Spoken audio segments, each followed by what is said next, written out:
Assalamualaikum dan hai semua. Bersama saya dalam segmen Bual Bicara Bersama Pakar hari ini sempena Minggu Kesedaran Kanser Mulut untuk membincangkan tentang kanser mulut itu sendiri. Kanser mulut. Biasanya kita dengar pasal kanser paru-paru, kanser payudara, kanser tulang, tapi jarang kita dengar pasal kanser mulut. Tahukah anda kita boleh mengelakkan terjadinya kanser mulut ni dengan melakukan pemeriksaan gigi secara berkala setahun sekali? Saya, Dr. Ros Fatihah, akan bersama dengan Dr. Ropi, pakar bedah mulut dan maxillofacial daripada Hospital Tuanku Jaafar Seremban untuk menerangkan serba sedikit tentang kanser mulut ni. Hai doktor, apa khabar? Hai, khabar baik. Boleh doktor terangkan sedikit pasal doktor ni? Okey, nama saya Dr. Muhammad Ropi bin Muhammad. Okey, saya sebenarnya mula berkhidmat sebagai pegawai pergigian di Kementerian Kesihatan Malaysia bermula pada tahun 2007. Dan pernah berkhidmat di beberapa buah hospital seperti di Hospital Sultan Nur Zahirah Kuala Terengganu, Hospital Raja Perempuan Zainab 2 Kota Baru, Hospital Seberang Jaya Pulau Pinang, dan bermula sebagai pakar bedah mulut dan maxillofacial di Hospital Tuanku Jaafar Seremban dari tahun 2018 hingga sekarang. Jauh perjalanan doktor. Okey Dr. Ropi, tadi saya ada kongsi satu statement yang menyatakan kanser paru-paru, kanser payudara yang banyak orang dengar. Jadi boleh ke doktor cerita sedikit tentang kanser mulut ni yang jarang orang dengar saya rasa? Okey. Sebelum saya cerita sedikit pasal kanser mulut ni, basically secara asasnya apa itu kanser? Dalam bahasa mudah kita boleh katakan kanser itu sebagai barah lah. Kalau kanser mulut kita panggil barah mulut untuk bahasa mudahnya. Sebenarnya kanser mulut ini ialah ketumbuhan tisu yang tidak normal pada kawasan di sekitar mulut yang mana melibatkan bibir, bahagian dalam pipi, bahagian gusi, bahagian lidah, bahagian lantai mulut, bahagian lelangit dan bahagian belakang mulut yang dipanggil sebagai oropharynx lah. Okey. Di Malaysia, kanser mulut ni adalah kanser yang ke-20 kerap berlaku di kalangan rakyat Malaysia. And then mengikut laporan daripada pendaftaran kanser negara pada tahun 2012 hingga 2016, sebanyak 2,654 orang rakyat Malaysia disahkan mengidap kanser mulut, iaitu sebanyak 2.3% lah. Wow, walaupun dalam kedudukan yang ke-20 tapi tetap ramai yang mendapat kanser ni kan doktor? Ya, betul. Jadi memang tak boleh dipandang ringan lah kan kanser mulut ni? Ya, betul. Kita sebagai rakyat Malaysia terutamanya tidak boleh memandang ringan ataupun mengambil mudah apa-apa jenis kanser lah. Terutama sekarang ialah yang kita bincangkan itu kanser mulut. Kerana mulut merupakan organ utama, salah satu organ utama dalam badan manusia yang melibatkan beberapa struktur lah seperti yang saya sebutkan tadi. Okey, banyak fungsi yang jika pesakit mengidap kanser mulut, mungkin banyak fungsi yang akan terjejas kalau kita mengambil penyakit ini sambil lewa atau mengambil mudah, seperti fungsi percakapan, fungsi pemakanan, penelanan, dan fungsi pernafasan dan sebagainya. Betul doktor. Bayangkan kalau kita sakit gigi satu pun rasa tak boleh makan, rasa tak boleh buat kerja, macam-macam tak boleh buat. Jadi doktor rasa golongan mana yang berisiko tinggi untuk mendapat kanser mulut ni? Okey. Di negara kita Malaysia, golongan yang dikenal pasti berisiko tinggi mendapat kanser mulut adalah di kalangan kaum India ataupun bangsa India dan kaum Bumiputera di Sabah dan Sarawak. And then penyakit kanser mulut ini banyak dikenal pasti ataupun dijumpai di kalangan pesakit yang berumur 40 tahun dan ke atas. Tetapi sangat jaranglah kita jumpa Dr. Fatihah di kalangan pesakit yang muda ataupun pesakit remaja. Tetapi kebelakangan ini banyak kes ataupun laporan yang penyakit kanser mulut dijumpai di kalangan golongan belia, golongan muda. Okey. Jadi ada peningkatan kes lah kan di kalangan orang muda. Jadi doktor rasa apa yang menyebabkan kes ni meningkat di kalangan orang muda doktor? Okey. Sebenarnya terdapat beberapa faktor yang meningkatkan lagi risiko kanser mulut ni di kalangan rakyat lah. ataupun di kalangan masyarakat. Mungkin pesakit muda sekarang mengamalkan tabiat seperti merokok, minum alkohol secara berlebihan, and then mungkin juga ada yang mengamalkan mengunyah sirih dan pinang ataupun kapur, yang mana ini adalah merupakan faktor-faktor yang meningkatkan risiko terjadinya kanser mulut. Tetapi ada juga penyakit kanser mulut kita jumpa di kalangan pesakit yang tidak mengamalkan tabiat-tabiat seperti yang saya terangkan tadi. Mungkin faktor-faktor lain yang meningkatkan lagi mereka mengidap kanser mulut seperti faktor persekitaran, mungkin juga faktor pemakanan, dan faktor genetik, Dr. Fatiha. Baik doktor, banyak juga yang doktor sebut tadi. Kalau ikut merokok, mengunyah sirih, minum alkohol tu, adakah salah satu punca atau risiko menyebabkan penyakit ini? Boleh ke doktor bagi tahu saya lebih lanjut sikit? Ya, seperti yang saya terangkan tadilah, merokok, mengunyah sirih ataupun mengunyah pinang dan minum alkohol secara berlebihan, itu memang sudah terbukti dan dikenal pasti yang meningkatkan lagi risiko terjadinya kanser mulut di kalangan masyarakat lah. Okey, ingin saya tekankan bila ia adalah ingin saya tekankan di sini, sekiranya masyarakat mengamalkan tabiat-tabiat seperti ini, risiko untuk mereka mendapat kanser mulut adalah lebih tinggi. Okey, seperti kajian dijalankan di Hospital University Sains Malaysia, mereka mendapati pesakit sebanyak 60% pesakit kanser mulut ni adalah perokok. Di mana jelas di sini bahawa rokok itu meningkatkan lagi seseorang itu untuk mendapat kanser mulut. Ingin saya terangkan juga kenapa kita katakan sirih, kenapa pinang, kenapa rokok yang menyebabkan terjadi kanser mulut. Okey. Kerana di dalam bahan-bahan yang saya sebutkan tadi terdapat apa yang kita katakan karsinogen, yang mana itu adalah ejen-ejen yang menyebabkan terjadinya kanser lah. Jadi kalau alkohol tu macam mana doktor? Ya, alkohol juga macam saya cerita tadi, dia merupakan salah satu risiko lah yang meningkatkan lagi terjadinya kanser mulut di kalangan masyarakat. Biasanya pesakit kanser mulut yang masyarakat yang mengamalkan minum alkohol secara berlebihan dan berterusan, secara kita panggil kronik, meningkatkan lagi risiko untuk mendapat kanser mulut sebanyak 1.5 kali ganda lah, atau dalam peratus sebanyak 155%. Tetapi harus ingat, jika anda ataupun masyarakat itu sendiri minum alkohol dan juga merokok, okey, risiko dia untuk mendapat kanser mulut ataupun terjadinya kanser mulut adalah sebanyak 15 hingga 20 kali ganda lebih tinggi. Itu saya nak tekankan di sini. Faham. 20 kali ganda. Banyak tu doktor. Ya, betul. Jadi kalau antara semua tu, 3 tu je ke yang menyebabkan kanser mulut ni, ataupun ada boleh faktor-faktor risiko yang lain? Sebenarnya ada juga faktor-faktor risiko lain yang dikenal pasti, yang telah dikenal pasti menyebabkan kanser mulut lah di kalangan masyarakat.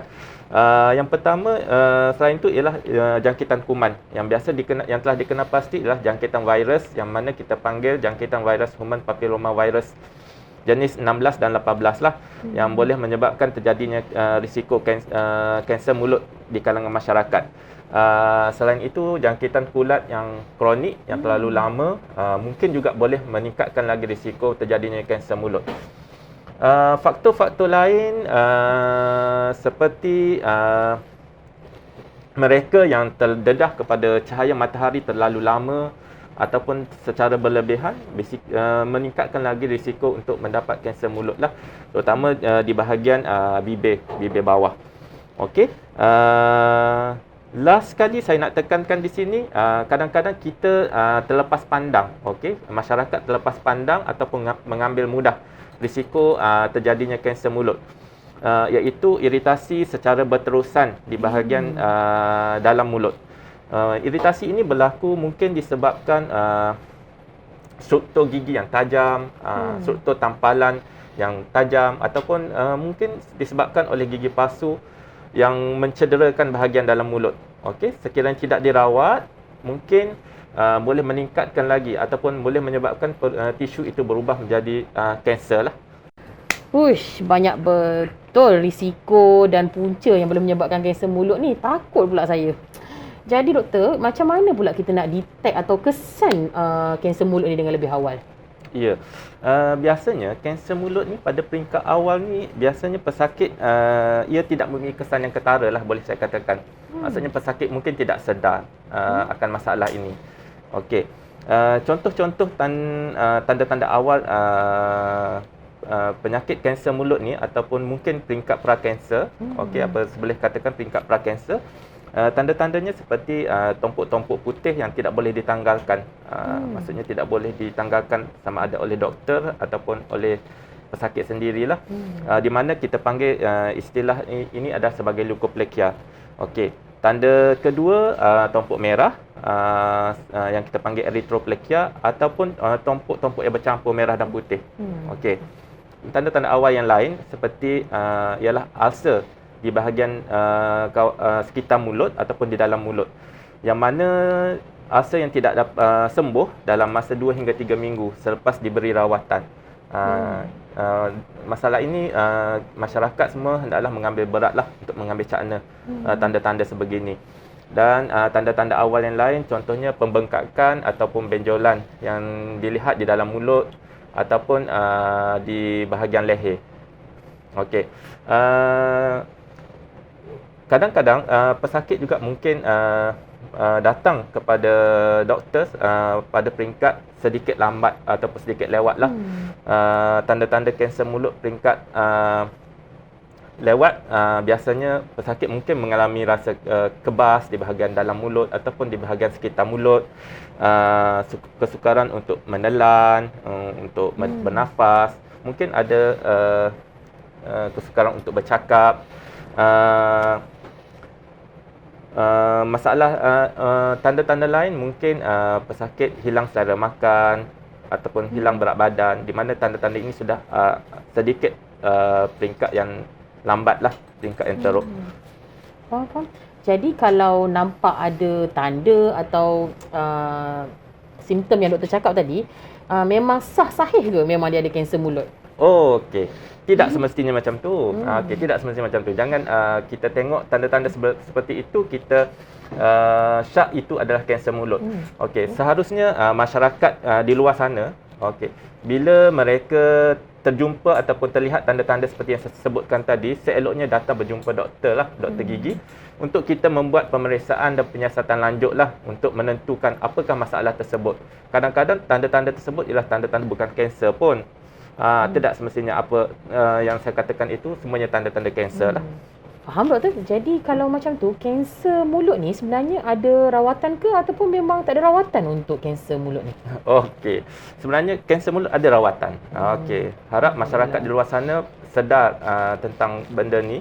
Memang ada rawatan untuk kanser mulut. Tapi ingin saya tegaskan bahawa lagi cepat kanser itu dikesan, lagi mudah rawatan dapat diberikan kepada pesakit dan peluang untuk sembuh adalah sangat-sangat tinggilah. Okey.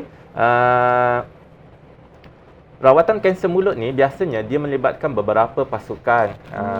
Pasukan sama ada daripada bahagian bedah, daripada bahagian kanser itu sendiri, and then bahagian bedah contohnya melibatkan oral maxillofacial surgeon, ENT surgeon, sometimes melibatkan plastic surgeon. And then bahagian kanser, pakar bahagian kanser lah, itu bahagian onkologis yang kita panggil. Cara asas rawatan untuk kanser mulut ni adalah sama ada melalui pembedahan, melalui rawatan radioterapi ataupun kemoterapi lah. Itu secara rawatan asasnya. Okey, jadi macam kena kesan awal je benda-benda ni doktor. Boleh ke doktor terangkan macam mana pesakit ni untuk pergi klinik gigi untuk membuat pengesanan rawatan awal dan memberikan prognosis yang lebih baik, kata doktor tadi? Ya.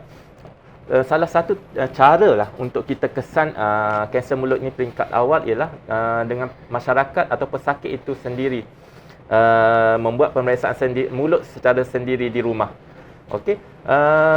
teknik ini saya kata sangat senang. Apa yang pesakit perlukan adalah cermin dan cahaya ataupun pencahayaan cukup untuk dia melihat perubahan yang berlaku dalam mulut mereka.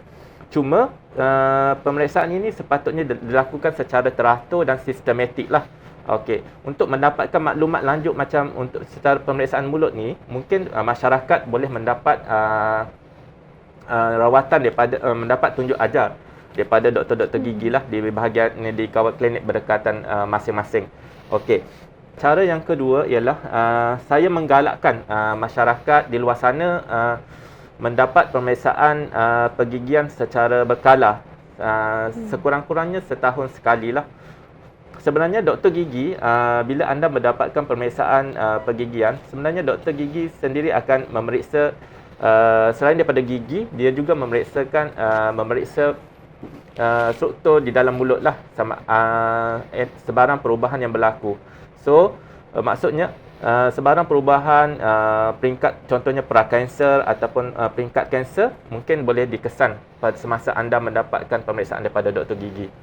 Dr. Ropi tahu tak, baru-baru ni program kesihatan pergigian KKM ada melancarkan satu kempen bersempena dengan Minggu Promosi Kesihatan Pergigian yang mana masyarakat Malaysia, yang mana kita panggil sekarang keluarga Malaysia, amatlah disarankan untuk menjalani pemeriksaan pergigian sekurang-kurangnya setahun sekali. Ada nama doktor, Pepsis nama dia. Jadi sangat bertepatanlah di sini cara ni yang Pepsis ni dapat membantu mengurangkan risiko kanser mulut tu sendiri. Ya, betul. Sebelum saya teruskan saranan daripada bahagian kesihatan pergigian Malaysia, sebenarnya pengesanan kanser mulut di Malaysia dikesan kebanyakannya pada peringkat lambat lah, pada peringkat 3 dan 4. Menurut laporan pendaftaran kanser negara dari 2012 hingga 2016, sebanyak 15.5% saja yang dapat dikesan pada peringkat pertama, peringkat 1, dan sebanyak 22.8% pada peringkat 2. Dan sebanyak 63.4% dikesan pada peringkat 3 dan 4. Okey. Di sini memang kita nampak memang kebanyakan kes lebih 50% daripada kes dikesan pada peringkat 3 dan 4. Okey. Tetapi seperti yang kita tahu, kelangsungan hidup adalah tinggi untuk pesakit kanser jika ia dikesan pada peringkat awal, di mana ada kelangsungan hidup melebihi 80 hingga 90% lah. Okey. Bertepatan dengan saranan daripada bahagian kesihatan pergigian Malaysia, yang di mana pemeriksaan pergigian secara berkala pada sekali setahun tu, yang kita panggil sebagai Pepsis. Sebenarnya Pepsis dapat memberi manfaat yang besarlah kepada keluarga Malaysia kita. Dengan mengadakan pemeriksaan sekali setahun, masyarakat doktor gigi bukan saja dapat memeriksa gigi, doktor gigi juga memeriksa mulut anda. Okey. Sebarang perubahan pada bahagian mulut, contohnya perubahan peringkat prakanser atau kanser, dapat dikesanlah pada peringkat awal. Itu salah satu kelebihan ataupun saya rasa manfaat daripada program Pepsis ni. Betul lah. Itulah penonton, jangan takut-takut nak jumpa doktor gigi ya. Jadi Dr. Ropi, sempena dengan Minggu Kesedaran Kanser Mulut ni, apa harapan dan pesanan doktor yang buat para penonton yang menonton rancangan ini sempena minggu ini? Okey. Harapan saya sangat berbesar hati sekiranya masyarakat keluarga Malaysia, okey, sekiranya keluarga Malaysia mempunyai kesedaran, okey, mempunyai kesedaran terhadap kanser mulut. Kesedaran mengesan membuat pemeriksaan mulut secara kendiri di rumah, mengambil inisiatif melakukan pemeriksaan mulut dan gigi sekurang-kurangnya sekali setahun lah. Dan adalah lebih baik sekiranya masyarakat Malaysia mengamalkan cara hidup sihat dan mengurangkan risiko-risiko yang terjadi kanser mulut. Contoh, berhenti merokok, berhenti makan, mengunyah sirih dan pinang, mengurangkan pengambilan alkohol secara berlebihan lah, dan sebagainya. Terbaiklah saranan doktor ni. Okey, terima kasih banyak-banyak Dr. Ropi atas kesudian bersama kami sempena Minggu Kesedaran Kanser Mulut untuk membincangkan topik kanser mulut itu sendiri. rakan-rakan kita dah berada di penghujung siaran. Okey. Jadi sebelum kita mengakhiri segmen kali ini, saya dapat simpulkan bahawa yang kanser mulut ini sendiri dapat menjejaskan kualiti hidup dan juga boleh mengancam nyawa itu sendiri. Jadi ia sangatlah perlu diambil berat.